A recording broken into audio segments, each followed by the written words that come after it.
Salut tout le monde, bienvenue sur Joga. Très content de vous retrouver pour une nouvelle vidéo. J'espère que vous avez passé un bon week-end. On est lundi pour ce jour d'enregistrement, début de semaine.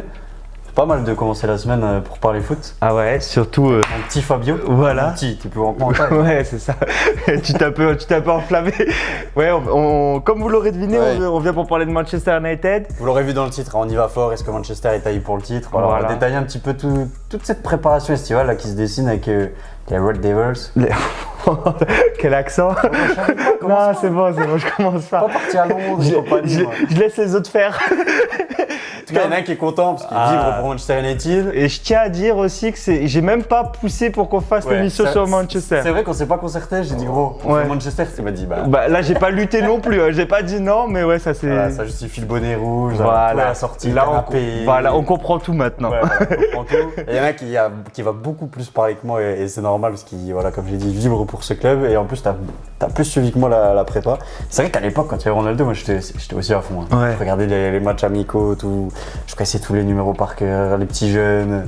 Voilà, mais il y a pas mal de choses à dire parce qu'il y a Lenny Yoro qui vient de Ouais. signer. Grosse actualité mercato. On parle d'Ugarte à Manchester. À venir aussi, c'est pas encore officiel, mais un accord sur le contrat. Dans le sens inverse, ça parle de Jadon Sancho au Paris Saint-Germain. Au Paris Saint-Germain, ouais, on va voir. On va traiter tout ça. Greg ou pas, je sais pas. Justement, je préserve ma réponse. Ok. J'ai beaucoup de choses à dire sur cette actualité-là. Donc Manchester qui sort, c'est quoi, une belle saison, une saison mitigée? Parce qu'il y a un trophée quand même. Voilà, c'est ce que j'allais dire. Ça, faut pas le minimiser, hein, parce que Non. le dernier à avoir vraiment gagné avec Manchester, c'est Mourinho, je crois. Si je- Ouais, avec bêtise. tout ce qui était Ligue Europa, tout ça, ouais, il avait fait 3 titres à ce moment-là. Il comptait même le Community Shield. José Alors, Mourinho, il y a tout qui compte. Il l'a pris, il a dit bon, vas-y, Community Shield, j'ai tant de trophées. Mais ouais, non, l'année dernière, une FA Cup, c'est un beau trophée parce qu'à FA Cup, c'est les deux premières divisions d'Angleterre qui s'affrontent. Donc voilà, t'as battu Liverpool sur le chemin, tu bats City en finale. Ça, c'est beau Tu- quand même. Le tu- derby, vois- la meilleure équipe d'Angleterre vois- et même du monde quasiment avec Voilà, le Real. donc. c'est ça, et l'équipe qui a gagné en plus le championnat justement cette année-là. Donc t'as montré. année-là. Cette Donc, Donc, on se concentre. Mais donc tu as montré beaucoup de comment dire de caractère pour aller chercher cette finale là. C'était une saison qui était jusqu'à ce moment-là loupée parce que tu fais le pire classement en championnat depuis l'après Sir Alex Ferguson. Tu descends jusqu'à la 8e place. Ouais, tu perds à la fin, tu perds contre Newcastle notamment. Ouais, qui est concurrent direct, donc tu perds complètement pied sur la lutte pour accrocher une coupe européenne. Donc tu étais en dehors de tout ça. Grâce à ça, ça te permet de te qualifier en Ligue Europa. Donc ça rebascule toutes les cartes avec Chelsea et Newcastle du coup qui sont rétrogradés sur leur fin de saison. Ça change le mercato aussi du coup. Ça change Parce que le quand t'as la mercato. Ligue Europa sur le papier, tu fais plus facilement venir des joueurs. Tu penses? Là, Mais même au final, quand t'es Manchester, normalement. Je pense que c'est le groupe Ineos là qui travaille très bien et je pense que le prestige Manchester attire encore les joueurs. Mais normalement, tu vois, nous on a grandi avec Manchester, Ligue des Champions, top 3 c'était le minimum. européen. Ouais. Normalement, quand t'as Manchester, Ligue Europa, tu sais que normalement tu perds en attractivité. Mais là, comme t'avais rien, Ouais. au final, Ligue Europa c'est bien. Ouais, c'est vrai. Il y a au moins ce match-là en milieu de semaine pour concerner tout ton effectif. Donc là, tu as les prétentions européennes aussi. Donc ouais, non, c'est très bien. Donc ce qui était une mauvaise saison quasiment toute l'année, sur le sprint final, s'est révélé être une saison, on va dire, convenable où Erik ten Hag a travaillé avec son effectif. Et je suis très content, on va pouvoir parler peut-être du coach pour Ouais. commencer. C'est Coach qui reste finalement. Voilà. On n'attendait pas forcément Non, pas sur du le tout. banc cette saison. Bah ouais, même pas du tout. On l'attendait plus du tout. C'est parce- la finale de Cup qui le sauve quelque part. Les 2 années, parce que l'année d'avant, il gagne la Carabao Cup. Et cette année-là, il gagne la FA Cup. Donc à chaque fois, il gagne des trophées. À chaque fois, il cherche à justement tirer le meilleur de son effectif. Il a eu beaucoup de soucis quand même avec cet effectif-là. Justement, le cas de Jadon Sancho, on va revenir dessus. Des soucis aussi de blessures, où il n'a pas pu garder son effectif, le même 11 pendant plusieurs matchs d'affilée. La défense a été un fiasco. Centrale, c'est le plus symptomatique de ce phénomène-là. Ouais, défense centrale et même l'arrière gauche, parce que ni Luke Shaw, ni Malacia, et en plus on a eu Reguilon au début en prêt. Il faut rappeler qu'on a vu Sofiane Amrabat jouer arrière gauche et qu'on a vu Victor Lindelof jouer aussi arrière gauche cette saison-là.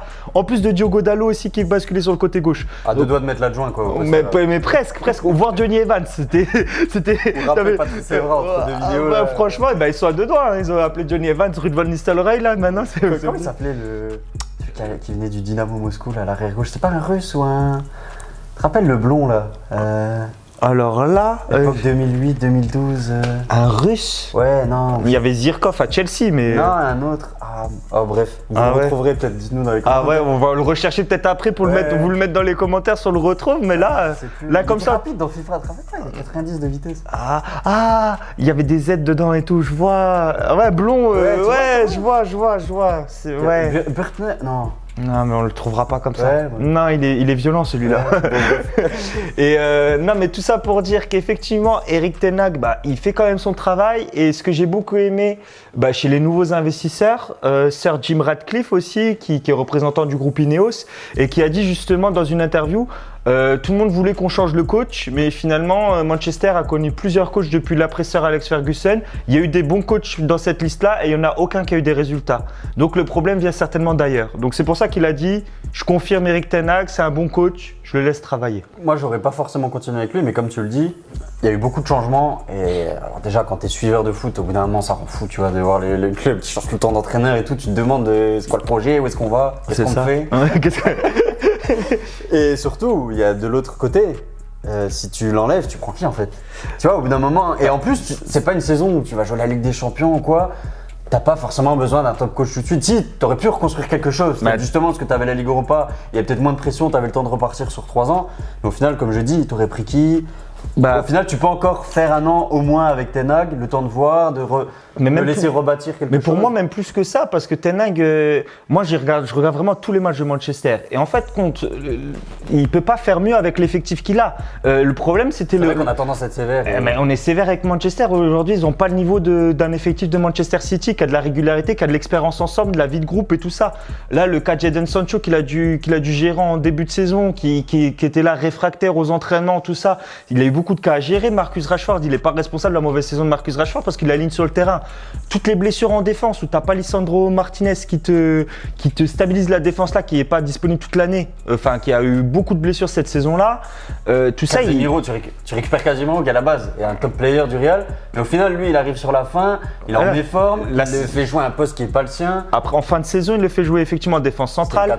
L'année dernière, il était bon encore, parce que l'année dernière, quand on arrache la Carabao Cup, il était bon. Mais cette saison, on l'a vu beaucoup plus limité physiquement. On voit qu'il se faisait chambrer par ses coéquipiers aussi en sélection brésilienne en lui disant t'es parti déjà à la retraite en allant à Manchester. Tu vois, il venait là, tu vois, il le charriait. Donc tu vois que maintenant, l'investissement du joueur, c'est vrai que c'est plus le même, c'est plus le grand Casemiro. Il y a plein de cas comme ça qu'Erik ten Hag doit gérer, mais il n'avait pas un effectif monstrueux sous ses ordres. Moi, j'aime bien en fait ce que fait Erik ten Hag parce que je vois ce qu'il fait, j'arrive à comprendre, à lire ce qu'il met en place en tant que coach. Il a fait sortir 2 gros talents, que ce soit Garnacho, que ce soit Kobbie Mainoo. Il les fait émerger, ça c'est positif. Garnacho, il a réussi à en faire un joueur peut-être plus constant déjà. Parce qu'il est encore jeune, c'était un joueur un peu de coup d'éclat, de spectacle. Et il a réussi en lui faisant confiance, en lui donnant du temps de jeu régulièrement. C'est lui qui a fait Garnacho pour l'instant. Et moi, pour l'instant, je suis pas étonné que si la saison prochaine, cette saison du coup qui arrive, de voir par exemple un Garnacho titulaire à gauche, quelqu'un d'autre sur le côté droit et Rashford sur le banc par exemple, tu vois. Parce que je pense que le statut de Marcus Rashford, il est plus valable à l'heure actuelle avec ses performances de la saison dernière. Il a été fragilisé, c'est clair. Après, Marcus Rashford a l'habitude de faire une mauvaise saison, une bonne saison. Il fait un peu. Je pense, moi, c'est l'espoir que j'ai forcément, mais je trouve qu'il a raté l'Euro et tout, il va être revanchard. Là, il est déjà revenu à l'entraînement. C'est pour ça que j'avais beaucoup d'espoir pour Jadon Sancho, Rashford, parce que les deux sont retournés à l'entraînement très tôt. Ils étaient là ensemble et tout. Je m'étais dit, ça va annoncer quelque chose de lourd là-dessus, tu vois. Garnacho, je le vois plutôt s'il doit être titulaire plutôt côté droit et Rashford qui garde du crédit côté gauche, selon moi. Mais effectivement, Erik ten Hag, c'est un bon coach. C'est quelqu'un qui met bien les choses en place, il fait émerger les jeunes de l'académie. Pour moi, il n'y a pas de côté délirant. Il fait des bons coups de coaching et on a besoin de stabilité. C'est ça l'avantage avec les grandes équipes, les équipes qui ont des résultats, c'est qu'ils ont un coach sur plusieurs saisons. Ça a été le Liverpool de Jürgen Klopp. Je pense que là, ils vont galérer avec le départ de Jürgen Klopp. Le City de Guardiola, c'est solide aussi. Arteta, il est en train de construire quelque chose. Arteta, il a eu du temps la première saison. Là, ça fait 2 ans qu'il est stable et peut-être que Arsenal va avoir des résultats cette année ou l'année prochaine, mais c'est grâce à ça. Et c'est pour ça qu'Erik ten Hag, pour moi, je le vois encore rester sur le long terme avec le groupe Ineos qui l'a confirmé dans ce rôle-là. Ce qui est intéressant là, du coup, sur le mercato qui est en train de se dérouler, Donc arrivée de Ruud van Nistelrooy, je vais le redire correctement, sur le banc de Manchester. T'as vu mes yeux qui ont qu'on a connu à l'époque, qu'on a... Manchester numéro 10 dans le dos. Je suis à deux doigts d'aller chercher le maillot, il est pas bien loin là, il est au-dessus. Ouais. Tu vas prêter celui-là, il va bien celui-là. Ouais, et parce qu'il t'allait mieux. Manche longue et tout, comme Ronaldo à l'époque. Ouais, c'est pour ça. Donc Van Nistelrooy sur le banc. Ouais, donc... Tout de suite des recrues, donc on l'a dit, Lenny Yoro derrière, qui était attendu du côté du Real. Enfin, en tout cas, c'était le souhait du joueur de ce qui est ressorti. Un véritable coup de Manchester. Le Real n'est pas monté aux enchères parce que, n'empêche, ce qui est quand même surprenant, c'est qu'il reste qu'un an de contrat. Et Manchester va claquer 60 millions pour devancer tout le monde. Je peux l'expliquer. Je te laisse finir, mais après je parle de 15 de Vidic en plus dans le dos. Ça, c'est beau. Ça, je sais pas si ça va se confirmer encore. Là, on est sur le site, là, on le voit. Ok, bon, bah tant mieux. Non, mais c'est sur la bonne page, mais. Ouais, mais t'inquiète. Non, oui, je le vois. Je rigole. Non, mais effectivement, ouais, le 15, ouais, si ça se confirme, ouais, c'est très bien. Il prend un numéro emblématique pour un défenseur central, je kiffe. Donc, joueur quand même très prometteur, un des meilleurs espoirs à son poste, notamment du côté de la France. Donc, ça, plutôt bonne recrue sur le papier. On sait que c'est un poste où il y avait des besoins aussi. Arrivé de Joshua Zirkzee devant, attaquant aussi qui était attendu du côté de la Juve pour rejoindre Thiago Motta. Et gros talent, joueur quand même intéressant dans le profil, capable de faire jouer les autres, pas forcément que finisseur, mais quand même à l'aise techniquement. Donc, à voir, ça peut être complémentaire aussi avec Højlund. Donc déjà ça c'est intéressant. Au milieu de terrain ça bouge, on parle d'Ugarte qui n'est pas forcément qu'un 6. Ouais. On peut croire que c'est qu'un bourrin et tout ça, mais ça peut être un 8 intéressant. Ouais, il peut jouer dans un double pivot à côté d'un Kobe Mainoo, ça peut s'envisager. Il y a des départs, Jadon Sancho on l'a dit annoncé du côté du PSG avec notamment, on parlait aussi d'un départ de Bruno Fernandes. À voir. Ça j'y crois pas. Parce que même lui dans l'interview d'après-match qu'il a donné en fin de saison, il a dit moi en gros j'ai envie de rester mais à voir ce qu'on veut faire de moi, mais si en gros on veut que je dégage, je vais dégager. T'as tout dit. Non mais t'as tout dit. À ce moment-là, il y avait des incertitudes sur quel était le projet pour l'année d'après. Et d'ailleurs, avec lui, il voulait se sentir désiré aussi. Voilà, c'est ça. Avec le coach ou sans le coach, avec Erik ten Hag ou pas, comment, voilà. En fait, Erik ten Hag, il a été confirmé. Lui, je pense que c'est pareil. En fin de compte, on lui dit encore, on stabilise cet effectif-là. On compte sur toi, tu es le meilleur joueur de l'effectif ou l'un des meilleurs joueurs de l'effectif. Joueur très important, en tout cas avec le brassard de capitaine.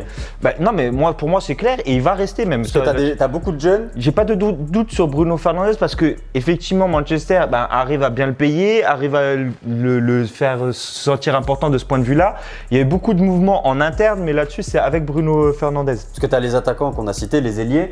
Si tu veux un leader technique, donc c'est ton leader capitaine, leader technique, tireur de coups de pied arrêté. Tu peux avoir ça avec un Eriksen. Eriksen, il commence à avoir le poids des années. Et il y a Mason Mount aussi. C'est pas un titulaire en puissance, mais Mason Mount, il n'a pas vraiment encore confirmé. Il était blessé. Voilà. Il était blessé l'année dernière. Ça peut être un joueur qui peut se révéler, mais voilà, tu peux pas. D'ailleurs, tu sais quel âge il a ? Mason Mount, c'est un 97 je crois, non ? Alors, 98 peut-être. Ça donne combien ça ? J'ai la flemme de faire le calcul. 26 26, non, ouais, il a 25, ouais, tu dois être bon sur l'année, ouais.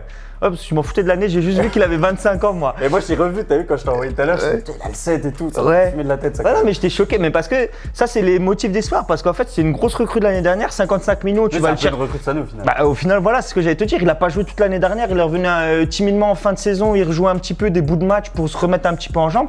Là, il a fait la préparation, il a joué sur les 2 matchs, c'est ça qu'on attend, c'est un Mason Mount qui justement prend les responsabilités du jeu là-dessus pour tirer les coups de pied arrêtés aussi comme Bruno. Mais c'est bien d'avoir 2 joueurs qui peuvent dicter le jeu et qui sont habiles techniquement dans les rotations de l'effectif. Et ouais, moi je trouve ça super parce que pour l'instant, tu as quasiment une recrue par ligne. Tu vois, tu avances. Et de lire derrière, ça parle aussi il y a une première offre qui a été refusée. De toute façon, ça avait été dit tout de suite. C'est qu'il fallait plus d'un défenseur central. C'était la priorité. Parce que ça allait pas sur le poste là, il fallait stabiliser ça. Donc là, tu as Lenny Yoro et en fait, maintenant, ça prend un peu plus de temps pour de lire. Pourquoi ? Parce que Manchester, ils savent que déjà à minima, ils ont leur charnière avec Martinez et Yoro. Donc ils sont un peu plus tranquilles pour négocier avec le Bayern, sachant qu'ils sont au courant que le Bayern compte pas sur De Ligt et veulent s'en séparer. On va attendre la fin août en fait. Voilà, peut-être pas la fin août, mais là ils sont en train de gagner du temps sur les semaines pour baisser la valeur parce que le Bayern ils attendent à peu près 50 millions et Manchester ils veulent mettre 35. Tu vois, 35-40 où ils cherchent un peu. Ils ont mis 65 sur Yoro. Ouais, et ça c'est le seul truc, un peu le point un peu négatif de ce transfert là. Je te l'ai dit, je t'ai dit ouais, j'ai vu Lenny Yoro, je te l'ai bombardé tout de suite, je t'ai dit ouais. Après je dis oh mince, j'ai vu le prix, j'ai dit c'est très cher. Après, très cher parce que t'as des intermédiaires, des mecs qui mangent ça. Après c'est moins grave pour un club comme Manchester Parce qu'avec le Real, c'est le club qui génère le plus d'argent dans le monde. Et Voilà, et parce qu'à un moment ou l'autre, il faut faire ce type de recrue-là. Le groupe Ineos. bah, s'ils font pas ça, ils vont au Real, je pense. Ah, c'est ce que j'allais te dire. Il y avait d'autres clubs, il y avait PSG. Et je crois que le choix du joueur, c'était aussi PSG en deuxième. C'était un Real, deux PSG. Et je pense qu'à 40 millions, le PSG rafle la mise. Bah voilà, non, mais c'est pour ça que Manchester, ils ont été obligés de le faire. Et moi, je suis OK avec ça parce que quand tu mets cette somme-là sur un joueur qui a à peine 18 ans, qui est dans les 30 meilleurs jeunes joueurs de sa génération au monde, qui est le premier défenseur central sur ce classement-là. Il y a le classement, justement, il y a Garnacho, il y a Kobbie Mainoo qui apparaissent dans ce classement-là, les moins de 21 ans. C'est le meilleur défenseur sur sa génération, tu vois, à 18 ans. Donc, je suis OK que tu mettes 60 millions dessus, que le mec il fasse 10 ans au club, tu vois. Même 5 ans et partir au Real dans 5 ans pour une grosse somme. Et si tu le revends, voilà, ça se trouve, t'es pas à perte là-dessus. Mais les 9 euros, ouais, c'est ultra positif de ce point de vue-là. Ça parle d'un départ aussi peut-être de Scott McTominay. J'avais vu ça parlait de Galatasaray notamment. Moi, tu vois, là, ce départ-là, il m'embêterait un peu. Parce que tu vois, on l'a vu à l'Euro, les 9 n'ont pas marqué beaucoup de buts. Ça manquait aussi dans certaines équipes de projection au milieu de terrain. Et lui, l'année dernière, il a claqué, je crois, 9 buts, quelque chose comme ça. C'était le meilleur buteur de Manchester jusqu'au réveil d'Oilon. Il l'a même fait jouer plus haut sur la fin de saison. Je le voyais jouer en faux 9 ou même en 10. Ouais, il se projetait. Il y avait Bruno qui jouait un peu en faux 9. Après, il y avait lui qui montait. Ouais, c'était lui, sa polyvalence, sa capacité à amener des buts quand ça va être bloqué, les attaquants seront bloqués, les ailiers pas inspirés, machin. Lui, il peut t'amener ça aussi.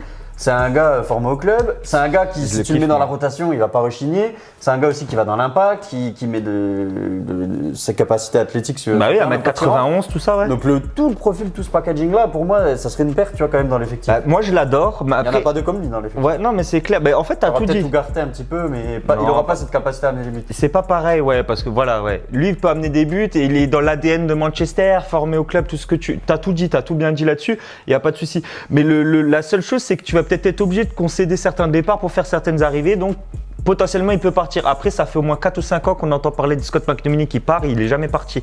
À chaque fois, il est annoncé partout. Non, mais à chaque fois. À la branche. Déjà à l'époque, Fred, Scott McTominay, les deux, ils étaient tout le temps annoncés sur le départ. Non, mais les deux, ils restaient tout le temps. Fred, bon, au bout d'un moment, il est quand même parti. Peut-être que ça va être l'année où il va partir si tu fais plusieurs arrivées, parce qu'on parle aussi d'un Adrien Rabiot qui pourra arriver libre.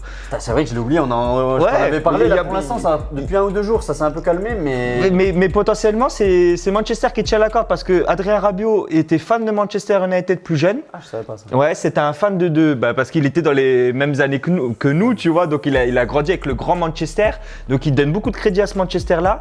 C'est la seule grosse équipe qui lui permet d'avoir un statut de titulaire s'il arrive. Tu vois, et il a arrêté la Juve, c'est pas pour partir vers un autre club italien, tu vois. Bah, je pense pas. En Allemagne, il pourrait aller au Bayern, mais je sais pas s'il serait titulaire. Et le Bayern, dans les autres clubs anglais, ça m'a l'air bouché aussi. Le Real, mais il y a aussi trop de milieux de terrain, donc en fait, il reste. Oui, parce qu'il a été annoncé très fortement du côté Real Madrid, mais Real Madrid, ils ont beaucoup de monde. Non, mais parce qu'il y a Bellingham qui va descendre d'un cran avec les 3 attaquants. Il y a Federico. Le seul top club sur le papier, en tout cas dans l'image que ça apporte, Manchester. Vrai que ça... Voilà, et justement, porter ce nouveau projet-là, tu as des investisseurs, les mecs qui font les choses sérieusement, j'allais dire backstage, mais dans les vestiaires, dans tout ça, dans les coulisses du club. Ouais, voilà, et c'est un championnat, je pense, qui l'attire, tu vois. Première Ligue, c'est intéressant. Et ce maillot, il est quand même emblématique. Ça revient fort. Et tu as oublié d'évoquer un départ qui a déjà été acté, Greenwood. Mason Greenwood qui est parti. Et je trouve que c'est une très belle opération pour Manchester parce que. Oui, on sait ce qu'il y a tout autour de. Voilà, toutes les casseroles qu'il y a autour de Mason Greenwood. Et tu le vends quand même 30 millions d'euros. Alors, j'ai vu le dernier chiffre, c'est 23,5, je crois. Avec des bonus. Mais j'ai vu 31 bonus compris. J'ai entendu ça ce matin ou hier. Et avec 2 clauses. Mais oui, avec les clauses, en tout cas, c'est plein de clauses. Mais avec une clause encore de 50% en cas de revente. C'est-à-dire que tu le revends juste 30 millions d'euros, tu regagnes encore 15 millions. Donc et tu as une possibilité, une clause de rachat aussi. Au cas où. Ouais, voilà. Donc à voir. Mais tu vois, un transfert comme ça, c'est un transfert qui est tellement smart avec toutes les clauses. Pourquoi avant il ne le faisait pas, je ne sais pas. Mais là, j'ai l'impression que le club. Real le fait beaucoup en Espagne, les clauses de rachat. Ouais, il l'avait fait avec Morata d'ailleurs. Morata, ça avait été très. Carvajal, je crois qu'il l'avait fait. Ouais, avec Leverkusen, ouais, non, t'as raison. Mais tu vois, ça, c'est des coups qu'on voyait pas être faits avant. Et c'est pour ça que là, maintenant, tous les supporters de Manchester, on voit là, il y a une excitation qui monte sur les réseaux sociaux. Tu vois qu'il n'y a que des bons coups qui sont faits. Bon, 60 millions d'euros, bon, voilà, ça, on peut encore. On verra. On verra plus tard. Après, il faudra être patient avec les 9 euros. Mais en tout cas, ouais, Greenwood, c'est un super bon coup pour se débarrasser de ce joueur-là. Toutes ces casseroles qui, comme ça, collent plus à l'image du club. Et en plus, c'est un joueur qui a été formé au club que tu vends 30 millions. Donc, c'est 30 millions de bénéfices, tu vois. C'est pas un achat-revente, tu perds rien. Là-dessus, c'est top. McTominay, c'est vrai que je l'ai pas dit. Tu m'as dit qu'il était formé au poste de 9. Ouais, il a été formé. Je savais pas. Ouais, il a été formé au poste d'attaquant dans les académies de Manchester. On dirait pas. Dans l'académie. Quand il joue vraiment comme un 6 quoi. Ah ouais. Là, il harcèle et tout. Mais c'est pour ça qu'il arrive à marquer autant de buts. En fait, c'est ces vieux réflexes de sa qualité de frappe renard. qui revient, de renard de surface pour mettre la tête, pour faire les appels au bon. Tu vois, sentir les coups, tu vois, dans la surface. C'est grâce à ça. C'est grâce à ce passé-là. Et il fait beaucoup de bien. Et comme tu l'as dit, parce que en fait, lui, on l'adore parce que tu décides de défendre, tu le fais rentrer. Il peut défendre aux côtés du milieu défensif et être présent avec la présence sur les coups de pied arrêtés avec son grand gabarit. Et tu décides d'attaquer parce que tu as besoin d'attaquer, bah, tu peux mettre un joueur de plus dans la surface avec son 1m91 qui va peser. Donc Scott McTominay, moi je l'adore. Bon, pour la ligne d'attaque, j'en ai un petit peu parlé, ça parle de certains départs. Toi, qu'est-ce que tu ferais là? Comment tu verrais un petit peu l'animation offensive? Déjà, est-ce que le départ de Jadon Sancho, s'il part du côté du Paris Saint-Germain, est-ce que c'est une grosse perte pour toi? Alors, on sait qu'il y a eu des grosses tensions avec Erik ten Hag. Il sort de 6 excellents mois du côté de Dortmund. On l'avait en Ligue des Champions. Lui, tu veux qu'on dose? Je suis oublié. En Ligue des Champions, au niveau des dribbles réussis, il a fait Voilà, un gros match. t'as tout dit, mais au niveau du championnat en Bundesliga, il a pas fait, il a rien vrai. fait. Tu sais, il a pas eu de match en Bundesliga, il a marqué des doublés, des triplés, où il a fait un. Mais c'est par exemple, un joueur de... non mais quand il faisait des passes décisives, Oui, buts. mais c'est pas le genre de mec il a- qui peut te mettre 20-25 buts dans une saison, je pense pas. Bah ouais, mais il peut monter déjà à la 15, à la quinzaine de buts et faire quasiment la même chose en passe décisive. Tu sais, il l'a pas fait du côté de Dortmund là. Regarde Mikotadze, ce qu'il a fait sur 6 mois au FC Metz, hein, pas forcément épaulé. Et on est content. On est Juste content. fait ça, il n'y a pas le bon maillot. C'est le réflexe. Mais tu vois ce qu'il a fait en 6 mois, comment. Tu vois, il a pas fait ça à Après, Dortmund. c'est un neuf, c'est un peu différent aussi. Je suis ok, mais même sur le contenu des matchs, Dortmund, pour moi, en championnat, il n'a pas été étincelant. Par contre, en Ligue des Champions, On peut lui faire les mêmes reproches qu'à Dembélé quelque part. C'est que c'est un joueur maintenant, au bout d'un moment, il doit franchir ce step-là sur l'efficacité, sur la finition. mais Jadon Sancho, il avait montré plus de qualité plus jeune que Dembélé devant le but. Hein. C'est Il vrai. avait montré des qualités de finisseur, il marquait des buts. Hein. Franchement, c'est vrai. c'était plus solide. Donc, pour revenir sur ce cas-là, pour moi, en fait, qu'il reste ou qu'il parte, c'est une bonne nouvelle. Alors, je vais m'expliquer pourquoi. Ouais, Parce que ouais, c'est un peu particulier. En fait, s'il reste, non mais s'il reste, je suis content parce que pour moi, il s'est expliqué avec Erik ten Hag. Pour moi, il va faire preuve de bonne volonté là-dessus. Il va corriger ce côté-là, un peu nonchalant à l'entraînement. Il va accepter la hiérarchie parce que maintenant, tu es en train de tout restructurer et tu as des mecs qui arrivent dans le vestiaire aux côtés d'Erik ten Hag, dans le staff, qui sont solides. Les Ruud van Nistelrooy, ils vont lui apprendre un petit peu ce que c'est de, tu vois, de faire ses crises à l'entraînement. Je pense que là, il va un peu respecter. Tu vois, Erik ten Hag, il se disait ouais. Lui, je le respecte pas trop, je sais pas ce qu'il a fait, je m'en fous, tu vois. Là, tu as des mecs qui viennent, voilà. Maintenant, je pense qu'il va respecter. Il doit être revanchard aussi de ne pas avoir participé à l'Euro. Lui, comme Rashford. C'est pour ça que Rashford, je suis assez confiant sur le fait que là, de retour à l'entraînement très tôt, c'est pour faire une grosse saison. Et je m'étais dit, bah, les deux sur les ailes droite et gauche, avec Garnacho qui va les suppléer tous les deux. Parce que sur la longueur d'une saison, il y a de plus en plus de matchs, hein, on peut être critique là-dessus, mais justement, ça profite aux gros effectifs comme ceux-là. Donc pour moi, c'est très bien. Après, tu vois, s'il part, je me dis, tu t'évites qu'il y ait une rechute au niveau du comportement. Tu vois que dans 3 mois, parce que Garnacho, il enchaîne 3 matchs, que Sancho, ils lui disent, bon, j'en ai marre de sortir du banc et qu'il revienne un peu dans ses déboires. Surtout que là, tu profites du fait qu'il soit en confiance. Enfin, qu'il ait repris une cote surtout. Ouais, Ça, je voulais dire. c'est Il a ça. repris une cote à Dortmund. Et ça t'évite aussi, parce que là, tu parles de Garnacho. Quelque part, j'ai vu la déclat d'Erik ten Hag. Je crois que c'est toi qui me l'as envoyé d'ailleurs. Déclat d'Erik ten Hag sur Amad Diallo. Ouais, c'est ça. Qui le considère vraiment comme un joueur qui aura de l'importance cette saison. Oui. On l'a vu notamment la semaine dernière, il a fait 2-3 bons trucs. Mais il a marqué le dernier Donc, en match fait, ouais, contre les Rangers. Si tu gardes Sancho, on sait qu'en plus anglais, voilà, il a peut-être un statut plus important que, c'est même sûr, que Garnacho et Diallo. Quelque part, tu vas aussi bloquer ces deux jeunes-là qui commencent à bien progresser, qui sont toujours irréprochables au niveau du comportement. Donc au final, si tu pars, tu t'assures d'avoir une rotation peut-être plus saine et voilà, tu te mets moins dans la panade pour faire tes choix. Après, il en reste un, c'est Anthony. Ouais, mais c'est pour ça, ce que tu dis, c'est ce que je pense aussi.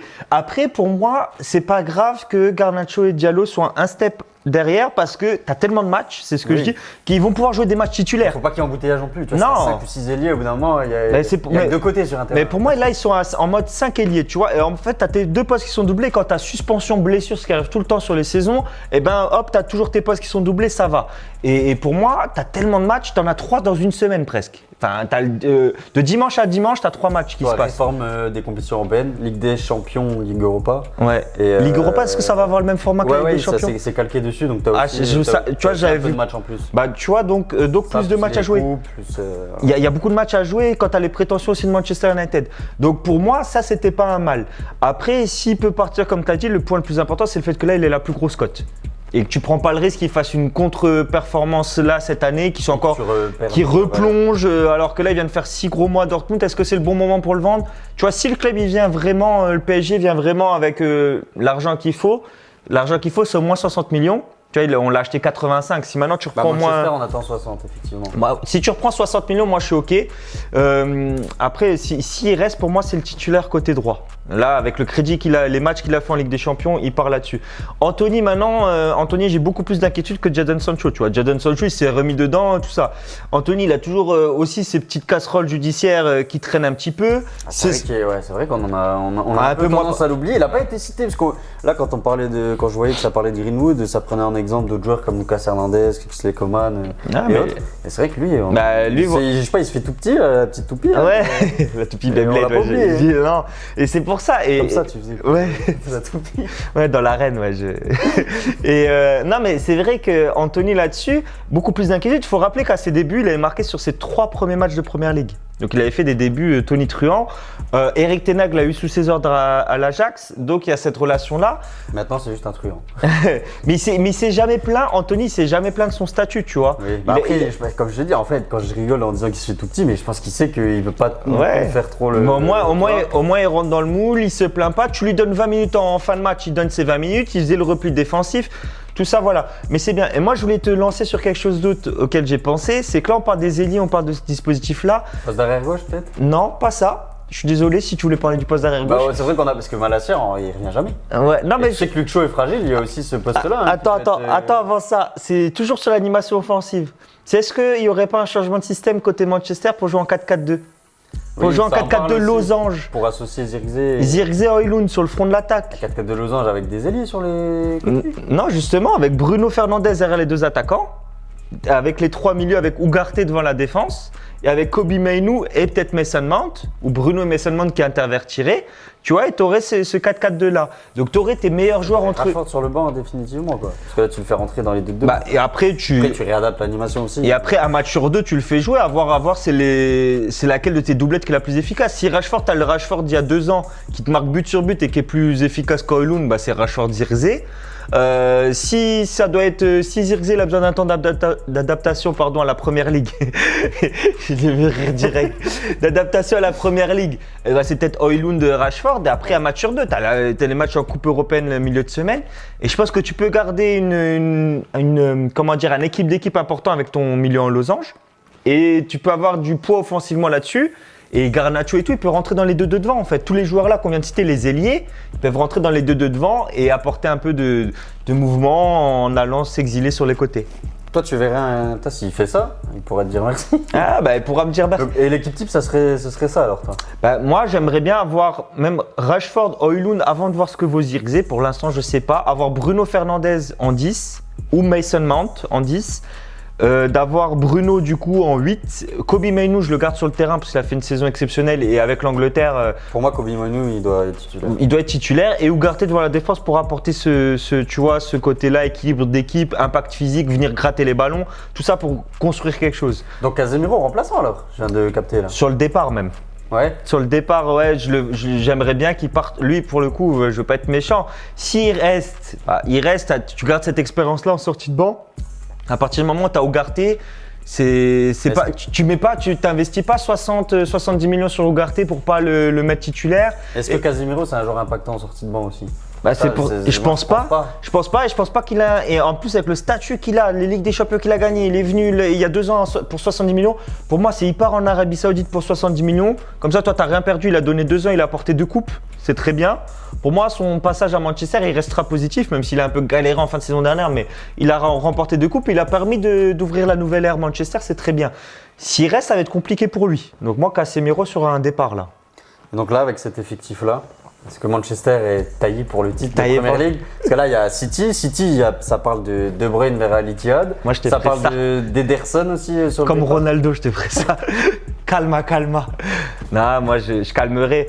Ouais, City, effectivement, qui a 2 joueurs 4 sur le départ et Rodri qui est dragué très fortement par Carvajal et par le Real Madrid. Carvajal en premier lieu. C'est Tchouaméni qui doit être content quand il voit Carvajal. Ouais, c'est ça, lui dire vas-y, Rodriguez, ouais, l'autre, il est viens là, dégueulasse. l'autre il est moins bon, voilà, on va te le dire.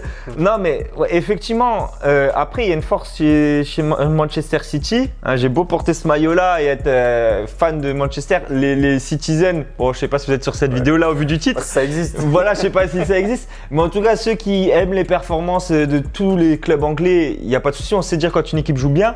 L'avantage de Manchester City, c'est qu'elle a toujours su se renouveler. Après David Silva, ils ont fait émerger Foden, ils ont fait partir des ailiers comme Riyad Mahrez, comme. Il y a Yaya- Traoré. Il y a Touré, ils ont fait. ouais, il y a Touré aussi qui a été très impactant dans le cœur du jeu. Nasri, Ouais, voilà, tous ces joueurs-là, les Mahrez, les Gabriel Jesus, Jésus. C'est un peu À chaque fois, portugais, à chaque fois, j'ai envie de Franchement. j'ai envie de le prononcer comme ça. Sterling aussi, Raheem Sterling. Sterling.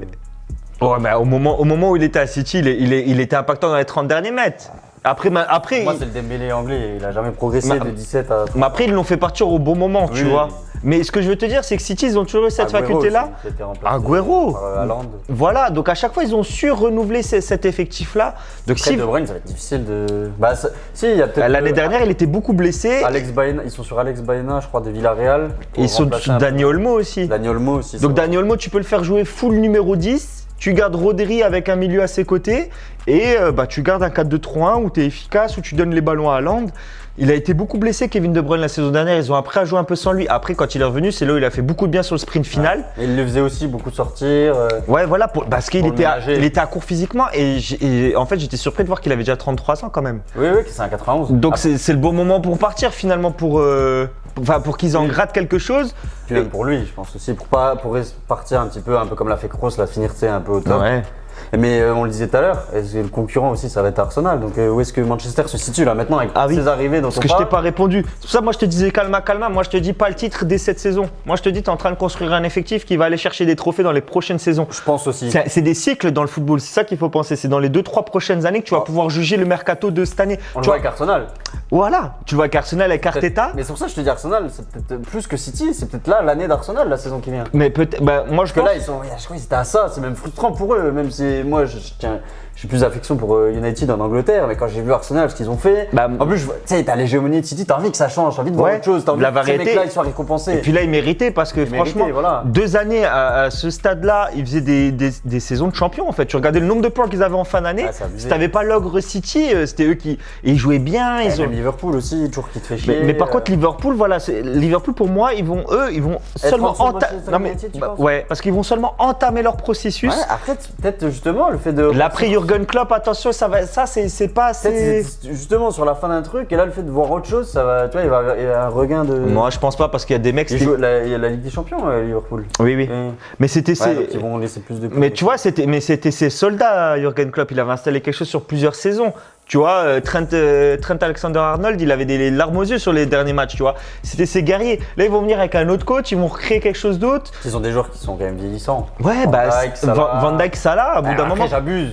Parce qu'en plus, c'est plus les trentenaires comme avant. Là, quand t'as 30 Ouais, t'es mais encore en forme. physiquement, ça a quand même baissé. Mais oui, ça commence à peser. Salah, la saison dernière, il fait pas la même saison en première ligue qu'il avait fait les saisons d'avant. Van Dijk, il est plus aussi. Tu vois, il est plus Ouais. cité parmi. C'est plus de manière très claire le meilleur défenseur de première ligue. Pour moi, ça l'a jamais été. Non. Enfin, du monde, je Ouais, parle. De première ligue, oui. mais Ah, du monde, bah. du monde peut-être pas. Ah, du monde, même, au moment où il l'était, il y a quelques années quand même, mais tu vois, on parle avec Ruben Dias, Saliba. Aujourd'hui, Saliba, il a pris de l'ampleur en première ligue. Voilà, donc je pense que ça a un peu baissé. Je pense que City, et ils vont savoir se renouveler pour se tirer la bourre avec Arsenal. Je pense que Manchester, pour l'instant, ils sont encore derrière. Ils vont construire quelque chose. Tu vois, Højlund qui est arrivé l'année dernière, c'est sa première année à 21 ans dans un club comme Manchester. Il faut du temps. 90 millions, il avait mis 8 buts avec l'Atalanta. C'était. 90, ah ouais, c'est vrai Ouais, qu'il a je crois écouté que ce prix-là. ouais, Ah ouais, très ouais, bien, j'avais oublié ça. Colomani aussi, si tu veux comparer. Bon, Colomani, ça va, ça va, ça me C'est le permet. prix d'aujourd'hui. hein, Voilà, c'est ça. Bon, bah, ça me fait relativiser Lenny Yoro finalement, meilleur Oui. joueur. Bon, voilà. Mais tu vois, il faut du temps. Ugarte, il va falloir du temps à cet effectif-là. Mais en tout cas, il y a les pièces qui sont intéressantes à tous les postes. Alors par contre pour moi, c'est quand t'es Manchester United avec le prestige et tout ça, et tout ce qu'on vient d'évoquer, le mercato et tout, tu peux pas te contenter d'une place en Ligue Europa la saison prochaine. Hein. Ah, c'est Ligue des Champions. D'autant plus qu'en général, les clubs comme ça, ils font quand même jouer un peu les seconds couteaux en Europa League notamment. Ils mettent pas full, tu vois, toutes les chances de leur côté sur ces compètes-là. Donc, logiquement, tu vas pas laisser trop de plumes non plus et tu auras suffisamment d'énergie pour performer en championnat. Là où City va loin Ligue des Champions, là où Arsenal, on va peut-être aussi les revoir un peu comme cette année, aller loin, un peu plus loin, on les retrouve, ça y est, sur la scène européenne. Donc là, moi, franchement, je serais un peu déçu de leur part avec le mercato et le standing du club, refaire une saison. Alors on sait, c'est dur. Hein. Maintenant, avant, on parlait de top 4 en première ligue. Ah, c'est top maintenant, 6, top 8, 7, top 9, 8. Parce ouais. que t'as les deux Manchester, t'as Arsenal, t'as Chelsea, t'as Tottenham, t'as Liverpool, t'as Newcastle, qui a été racheté. Donc à une époque, t'avais Everton. Bon, maintenant, Everton, c'est nettement descendu en prestige. Oui, mais voilà. toutes ces équipes-là, ça fait t'as beaucoup. Encore des Brighton qui viennent jouer des places européennes. Et qui, sur une année, peuvent faire des. Ouais, non, mais c'est pas. T'as du monde. Bah, en fait, voilà, t'as tout dit. T'as dit, on attend le niveau Ligue des Champions pour eux. Ouais, t'es bon, t'as toujours été bon. Mais on attend le niveau Ligue des Champions à minima parce que là, tu es en train de faire des investissements qui vont dans ce sens-là. Après, il y a une réalité, c'est qu'effectivement, des fois, là, il y a des équipes, on les attend pas. Par exemple, Chelsea, on les attend pas de ouf. Mais si Chelsea, comme par hasard, ça clique. On ne sait pas qui vont faire jouer. Oui, mais on n'a aucune visibilité sur l'effectif. Je sais pas qui compose la charnière centrale, qui va être titulaire dans le milieu de terrain. Pareil, l'attaquant, je sais pas. Mais bref, mais suffit qu'ils trouvent la bonne formule et qu'ils te font une grosse saison, tu te retrouves un peu dans la merde, tu vois. Tottenham, ils vont pas gagner le titre parce qu'ils gagnent jamais, mais potentiellement ils peuvent être 3e ou 4e, tu vois. Hugminson, tout ça, il te fait une grosse saison et tu vois, tu sais pas. Mais j'attends au moins la Ligue des Champions, c'est ce que je veux. Je vais pas te dire le titre dès la première année de cette reconstruction-là du groupe Ineos. C'est quelque chose qui se fait sur le temps. Voilà ce qu'on va attendre. Après, moi j'aimerais qu'ils jouent plus sérieusement la Ligue Europa. Tu me dis justement, ils font tourner ces équipes. Non, mais après, moi j'aime pas quand les gens font ça. Mais moi j'aime pas. Je trouve que tu te bazardes, puis en plus, tu vois, il y a des équipes qui aimeraient bien la jouer. Ouais. En fait, tu prends la place de quelqu'un. Tu bazardes la compète et alors que ça fait un trophée au final et en plus ça te qualifie pour les. Nous en plus on l'avait gagné avec José Mourinho donc on le sait, mais je veux qu'on la gagne plus souvent parce que souvent là on l'a joué ces dernières années, on était la meilleure équipe. Après un gros avantage pour Manchester là, c'est qu'en plus les équipes il n'y a plus de renversement de Ligue des Champions à Ligue Europa. Alors que souvent les équipes qui allaient gagner le titre elles étaient rebasculées, tu vois. C'est vrai qu'en plus la Ligue Europa. Séville a été rebasculée saison après saison avec leur 3e place et ils allaient la gagner à chaque fois. Et il y avait quand même du prestige à la gagner parce que tu avais quand même des sacrées équipes. Hein. Ouais, voilà. Chaque année, tu as quand même des sacrées équipes qui se retrouvent dans cette compète-là. Je trouve ça dommage, même. Quel message aussi t'envoies quelque part aux joueurs en mode tiens, on change toute l'équipe, on met l'équipe B. Après, Manchester débrouillez-vous avec Manchester l'a pas trop fait parce que je suivais les matchs. Mais après, c'est normal de faire tourner, tu vois. Là, quand on évoque cet effectif-là, moi, tu fais jouer Garnacho, pour moi, c'est pas une rotation, tu respectes pas la Ligue Europa, tu vois. Tu fais jouer Garnacho, justement Zirkzee qui va être titulaire plutôt qu'Oilund sur un poste 9, ou justement tu changes de système quand tu joues en Ligue Europa selon l'adversaire. Ah ben là, tu mets ton système en losange ou tu reviens sur un 4-3-3 pour donner du temps de jeu à Diallo sur l'aile, relancer un Anthony, tu as payé 100 millions d'euros quand même il y a deux saisons, tu as un effectif de qualité, fais ces rotations-là, tu laisses du temps de jeu peut-être à De Ligt aussi qui a annoncé en défense centrale potentiellement pour arriver à améliorer la profondeur d'effectif sur le poste de défenseur central. C'est très bien, on a un effectif pour jouer sur toutes les compètes, qu'on le fasse, voilà. Pronostic en Première Ligue. Première Ligue, top 3. 3e. Top 3, ouais, ça me va bien. Dit pareil. Ah écoute, j'espère que ça va se réaliser. On a beaucoup parlé. Pensez à mettre des commentaires. Tiens, ce que vous pensez du mercato de Manchester. À quelle place vous les voyez finir la saison? Ce que vous pensez des recrues. Est-ce que Lenigoro peut s'imposer comme titulaire dès la première saison? Est-ce que Ugarte qui peut jouer au PSG, c'est bien, c'est une bonne idée? Donc voilà, je vous invite à mettre les clics, les commentaires pour comme d'habitude. Le référencement, ça nous aide beaucoup. Pour finir tranquillement, on va réagir vite fait là, deux trois recrues qu'il y a eu. Allez, on en dit une chacun. Moi, je vais parler de Morata, tiens. Ah ouais. Parce que, je sais pas ce que toi t'en penses. On le savait annoncé du côté de l'Italie. Lui, il l'a dit lui-même, voilà, qu'il voulait rentrer dans le pays de sa femme, qu'il n'était pas apprécié en Espagne. C'est un gros challenge de voir Morata du côté du Milan AC pour moi, parce que le Milan, il y avait une certaine malédiction avec les numéros 9. Ça a pris fin avec le retour d'Ibra notamment qui a insufflé avec son rôle de leader, il a permis de remporter la Serie A. Il y a eu l'arrivée d'Olivier Giroud qu'on voyait pas forcément atteindre ce niveau-là en Italie, surtout avec le poids des années. Il a fait des grosses saisons. Il a fait des grosses saisons. Il a rendu des services. Il a bien performé notamment au niveau des stats. Il sort par la grande porte. Donc tu vois, il y a une certaine pression quand même. En plus, on sait que Morata, c'est pas l'attaquant. Ça dépend des saisons. Il y a des saisons où il va mettre 15-20 buts, mais on l'a vu à l'Euro. C'est pas celui qui a marqué le plus de buts. Mais moi, je pense que ça peut être une bonne chose d'une certaine manière. Parce qu'il arrive quand même a une certaine maturité, il a une certaine expérience, il a fait des gros clubs, donc il a porté le brassard à l'Euro avec l'équipe d'Espagne, et je pense qu'il peut faire jouer et mettre davantage en valeur des joueurs comme Leao, notamment qui est attendu avec un certain statut maintenant du côté du Milan. Ça peut être lui vraiment le mec qui met 15-20 buts. Je pense que ça peut être bénéfique aussi du ce côté-là. C'est possible. Moi, je t'avais dit dans la précédente vidéo qu'effectivement, Morata, il y avait un prisme encore là-dessus. Après, tu as raison qu'il peut apporter quelque chose à cet effectif-là. C'est vrai que ça fait 2 saisons qu'ils n'ont pas ce numéro 9 qui te marque 30 buts de toute façon de Milan AC. Ils arrivent à composer avec ça, avec justement Rafael Leao qui apporte beaucoup de choses et tout. Ça peut être sympa, ça va être à suivre. Je pense que c'est un mouvement qui est quand même intéressant de la part du Milan AC. On va suivre ça. Je pense pas qu'ils auraient pu faire non plus un 9. Et surtout par rapport aux finances, voilà, avec les prix fous du mercato aujourd'hui. Je pense qu'ils auraient été contents d'accueillir un joueur même comme Zirkzee, tu vois, ou ce type-là. Ils étaient un peu dessus aussi avec la Juve. Ouais, la Juve pour le retour avec Thiago Motta, mais ouais. Non, mais ça peut être intéressant à suivre. Moi, je vais parler d'un joueur, je vais te le retirer, hein, c'est Mikotadze à l'OL. Oui. Hein, on appelle l'occasion de Mikotadze, je voulais varier un peu. Oui, je sais bien, mais Mikotadze à l'OL, je trouve que c'est un transfert que j'adore parce que c'est un transfert du football. Ça, on revient sur, voilà, c'est plus les millions, c'est le transfert romantique, tu vois, c'est le transfert, tu vois, c'est l'histoire d'amour. Tu vois, c'est la meuf avec qui tu n'avais pas pu sortir quand tu étais amoureux d'elle au collège, tu vois, tu lui lançais des boulettes de papier, tu voulais être avec elle. Ça, c'était pas fait au moment-là, tu vois, t'avais encore l'appareil dentaire. Est-ce que t'avais l'appareil dentaire. T'avais encore l'appareil dentaire. Mais tu lui en veux pas. Ouais, voilà. Tu retournes. Mais par contre, t'as charbonné. Mais t'as charbonné. Elle t'a donné son numéro. Voilà, c'est ça. Et à la fin, quelques années plus tard, tu dis bon. Tu l'as invité au bal, ça y est. C'est ça, t'as eu l'accomplissement de te développer, d'avoir la maturité pour, et tu reviens, l'histoire d'amour elle se fait, tu vois, et ça c'est un mariage que j'adore. Je suis entièrement d'accord avec toi. C'est le romantisme. Ce qu'il faut savoir, c'est qu'il devait signer à Monaco. Hein. C'est qu'il devait aller. Ouais, c'était quasiment bouclé. La visite on voulait déjà faire notre vidéo sur, en parlant. Hein, visite médicale bouclée. Il devait vraiment aller faire des shootings et tout. Moi j'ai quelques infos là-dessus. Ouais. Et vraiment, au dernier moment, c'est non, finalement, changement de programme, il vient pas et tout ça. Et l'OL qui s'est réveillé, ouais. Donc, parce qu'en fait, l'OL qui discutait depuis un an avec lui a fait son offre et a proposé moins que Monaco. Ouais. Et Metz a accepté. Mais je pense que c'était aussi l'arrangement. Quand il est revenu, le deal c'était vous levez l'option, mais par contre je choisis. Ça s'est fait propre aussi du côté là pour le FC Metz aussi, c'est bien. Ça a respecté le joueur avec tous les services qu'il a rendus là. Alors par contre, ce qui se dit beaucoup, c'est que Monaco avait la Ligue des Champions. Mais moi je suis pas sûr qu'avec Monaco il partait des titulaires indiscutables, même avec ce qu'il avait fait à l'Euro et tout ça, parce qu'on sait comment ça marche aussi. Hein. Quand tu signes un joueur 35 millions, t'en signes un à 20 millions. Souvent aussi, il y a ça aussi. On a mis 35 sur lui, il faut qu'il joue, la pression. Donc Balogun, il a coûté beaucoup d'argent. Tu as aussi Mbolo qui a fait aussi un bel Euro. Les deux là, oui. Après, Ben Yedder annoncé sur le départ. Hein. Ben Yedder, c'est fini déjà, libre. Ah, il est libre. Oui, ouais, voilà. Moi, je voulais être sûr que ce soit acté.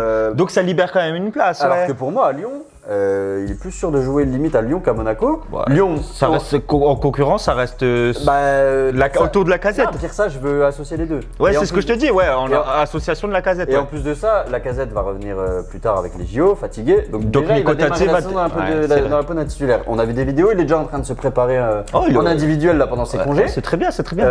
Je pense aussi, et ça, moi je l'ai vécu au stade, Mikotadze chanté par Saint-Symphorien, acclamé par Saint-Symphorien le Roi Georges devant 25-28 000 personnes. Ouais. C'est un joueur qui se nourrit de ça. Et à Monaco, je suis désolé, hein, je vais froisser certains supporters. Et Monaco, il y a combien? Il y a le grand max 12 000, je sais pas combien il y a. Et le Pélo, comme ils disent là-bas à Lyon, le Pélo, il va jouer devant 50 000 personnes. Ouais, non, c'est beau. Tu vois, donc ça, la pression, l'amour de son public, tout le monde dans le stade, le club de son cœur. Il faut rappeler, oui, qu'il a été formé à l'OL et qu'il est issu de là-bas et qu'il vient de banlieue là-bas, qu'il a grandi à l'OL, pas à Lyon. Génération Cacré, Gouiri. À l'époque, il n'est pas conservé parce que le jugé trop frêle et tout ça. Ouais. Moi, au final, aujourd'hui, tu compares les deux, Gouiri et Mikotadze. Gouiri fait une bonne carrière. Hein. Ouais, moi, je l'attendais pas là. Moi, Gouiri, je l'attendais exploser avec Lyon, gros club, gros transfert. Au final, il a fait Nice, Rennes, qui sont des très bons clubs. Gouiri, est-ce qu'il va pas stagner ou quoi il a déjà stagné, c'est déjà acté. Hein. Gouiri, à un moment, il y avait Dortmund qui était dessus encore il y a 1 an et quelques, et là, il aurait peut-être dû partir. Effectivement, il a choisi d'aller représenter la section algérienne aussi, donc il est en mode peut-être aussi, j'ai pas le niveau pour l'équipe de France. Il y avait c'est vrai que son niveau a baissé, Gouiri. On l'attendait. Après, il y avait des blessures aussi. Et on l'attendait sur un attaquant effectivement très fort qui allait cartonner, qui allait tout cartonner. Le nombre de buts qu'il a mis avec les espoirs. Il arrêtait pas. De jeunes toutes les de France, c'était. Et puis même à l'OL, chaque année, c'était le meilleur joueur. Il marquait but sur but. Effectivement, c'est pour ça qu'au final, la concurrence, elle était juste à ce moment-là. Il était meilleur jeune que Mikotadze. Aujourd'hui, Mikotadze, il est meilleur selon moi que Gouiri, oui. C'est un des meilleurs coups de l'été pour l'instant, parce que tu chopes le meilleur buteur de l'Euro déjà au prix, que tu le touches, 18,5 millions sans les bonus. Co-meilleur buteur de l'Euro, un des meilleurs buteurs de Ligue 1 qui a fait 13 buts en 6 mois avec Metz. C'est une véritable aubaine pour l'OL. Et c'est un pour se restructurer. Et Lyon, il a joué avec Pierre Kaloulou notamment. Oui. Alors j'ai vu que Cacré allait peut-être partir, c'est dommage, ils vont pas jouer ensemble. Ah ouais, partir vers où? Ouais, bah je sais pas, mais après, t'as pas vu les... peut-être partir. En tout cas, je suis d'accord, gros coup de l'OL et on aime ce genre d'histoire dans le foot, faudra en voir plus souvent. Ouais, c'est pour ça on aime bien. Ouais. Après, il y avait Ronaldo aussi à Manchester, on peut le rappeler, qui est quand même revenu après la Juve. Voilà, bon, c'est surtout faire un deuxième passage, c'est jamais évident, tu peux gâcher ce que tu as fait. Et puis d'ailleurs, il a pas terminé. Ouais, mais je pense dans le cœur des supporters, c'est resté très beau ce qu'il a fait. Bon, dites-nous ce que vous pensez de ces derniers transferts là qu'on a évoqués. Je vais parler d'un dernier petit truc, je te l'avais dit avant, je suis obligé. Il faut que je parle d'une pépite, mais vraiment une fraction de seconde, il va m'en vouloir. Mais il faut que je parle d'une pépite. C'est qui va me parler? Toby Collier. Ah oui, tu me l'as dit tout à l'heure. Bah oui, j'ai pas eu l'occasion dans la trame de l'organisation de l'émission. Mais en fait, il y a une nouvelle pépite. Est-ce qu'il y a une organisation de l'émission déjà? Bah en fait, on se laisse aller aussi, mais. Franchement, elle était bien. Elle était pas trop mal. J'ai kiffé. Mais dites-nous vous ce que vous avez pensé de cette structure d'émission. À chaque fois, je te dis avant qu'on commence, je dis bon, je commence, je fais le sommaire de l'émission. Il n'y a jamais de sommaire, j'oublie à chaque fois. Tu le respectes plus après, tu t'emballes. En plus, j'avais dit qu'on faisait les actus en bref au début. Et je t'avais les a faites à la fin. Et je t'avais dit que je parlerais de mon petit Toby Collier. Très important parce que Toby Collier, pour moi, c'est le nouveau Kobe Mainoo. Alors attention, hein, là, je me mouille. Les pincettes. Mouillez-vous la nuque, je me mouille la nuque. Jeter le verre d'eau. Non, mais pourquoi je dis ça? Parce que Eric Ten Hag, on l'avait vu l'année dernière en finale de Cup, de Carabao Cup, parler avec Kobe Mainoo en lui disant l'année prochaine, c'est toi qui auras un rôle à Manchester, et Kobe Mainoo l'année d'après il est devenu titulaire. Là, c'est pareil avec Toby Collier sur la finale de FA Cup, avec tous les joueurs du centre de formation de Manchester, il a parlé à Toby Collier en lui disant des mots à l'oreille de la même manière. Toby Collier, premier match de préparation, il rentre sur la seconde mi-temps, il a le brassard de capitaine avec les jeunes, c'est déjà pas rien. Et le match d'après, alors que c'est les 11 titulaires qui démarrent, enfin les 11 plus expérimentés, tu vois, avant que ça tourne à la mi-temps, avec Jadon Sancho, tout ça sur le terrain, Collier, il se retrouve sur le terrain en sentinelle. Et pour moi, c'est des signes qu'on lui fait confiance. Il a signé son premier contrat pro cet été et je pense qu'on va entendre parler de lui. Et moi, ça me fait plaisir parce que c'est un joueur qui a un volume de jeu incroyable, qui a un gros gabarit, qui est facile techniquement, qui n'a pas peur de demander la balle. Et ça fait partie des petites pépites que tu vois émerger pendant l'été. Je me souviens des dernières que j'ai vu émerger comme ça, c'était Diaby, c'était Nkunku du côté du PSG. Ça a été aussi Fermin Lopez du côté du Barça qui a marqué sur un Classico l'année dernière et qui s'est retrouvé finalement sélectionné à l'Euro. Et j'espère que ce sera le même parcours pour Toby Collier. Franchement, tu nous l'as vendu comme ça peut être la… Ah ouais, tu pourras sampler cet extrait-là si on voit que l'année prochaine il est dans les tops. J'espère, c'est ce que j'espère pour lui. Donc voilà, un très beau joueur à voir dans le milieu de terrain. Bon, voilà. On espère que tu auras sorti la boule de cristal. J'espère fort en tout cas pour Manchester et pour lui. En tout cas, merci pour la force que vous nous donnez. Ouais, toujours. Merci de. Mettez dans les commentaires ce que vous avez pensé de cette émission. On a fait plus long que prévu, comme d'habitude. Ouais, toujours. Je viens d'avoir une idée. Mettez peut-être dans les commentaires les sujets que vous aimeriez, les équipes que vous aimeriez bien qu'on traite, justement. Quelles sont les actualités qui vous plaisent? Est-ce que c'est, par exemple, l'OM, c'est des actualités plutôt de Ligue 1? Est-ce que c'est telle équipe dans le championnat espagnol ou quoi? Football italien? Dites-nous, parce que nous, on suit tout ça avec attention. Dites-nous quelle équipe vous aimeriez bien voir être traitée, quoi. Comme ça, nous. Est-ce que tu as les maillots aussi? Parce que déjà, les gens, ils vont dire Trade City. Ils vont dire mets un maillot de City. Mets un maillot de City. Après, ils vont faire le screen des deux. Ils vont mettre Joga, Footix titré. Non, mais voilà, on mettra peut-être pas forcément tous les maillots. Là, vous avez vu qu'on parlait avec plus de passion qu'à l'accoutumée encore. Mais ouais, faites-nous ce retour-là, comme ça nous servira pour plus tard. On a déjà parlé un peu, Ligue 1 pas mal, Première Ligue. Il faudrait qu'on aille un petit peu du côté de l'Espagne. On pourrait parler du Real, tiens. C'est vrai qu'on n'a pas encore fait. On a un peu de ce côté Mbappé. Parce que mais même Barça, depuis longtemps. Même Barça, si Nico Williams signe, on attend aussi les actualités. Là, c'est vrai qu'il y avait beaucoup d'actualités avec Lini Yoro, qui est un des plus gros transferts de cet été.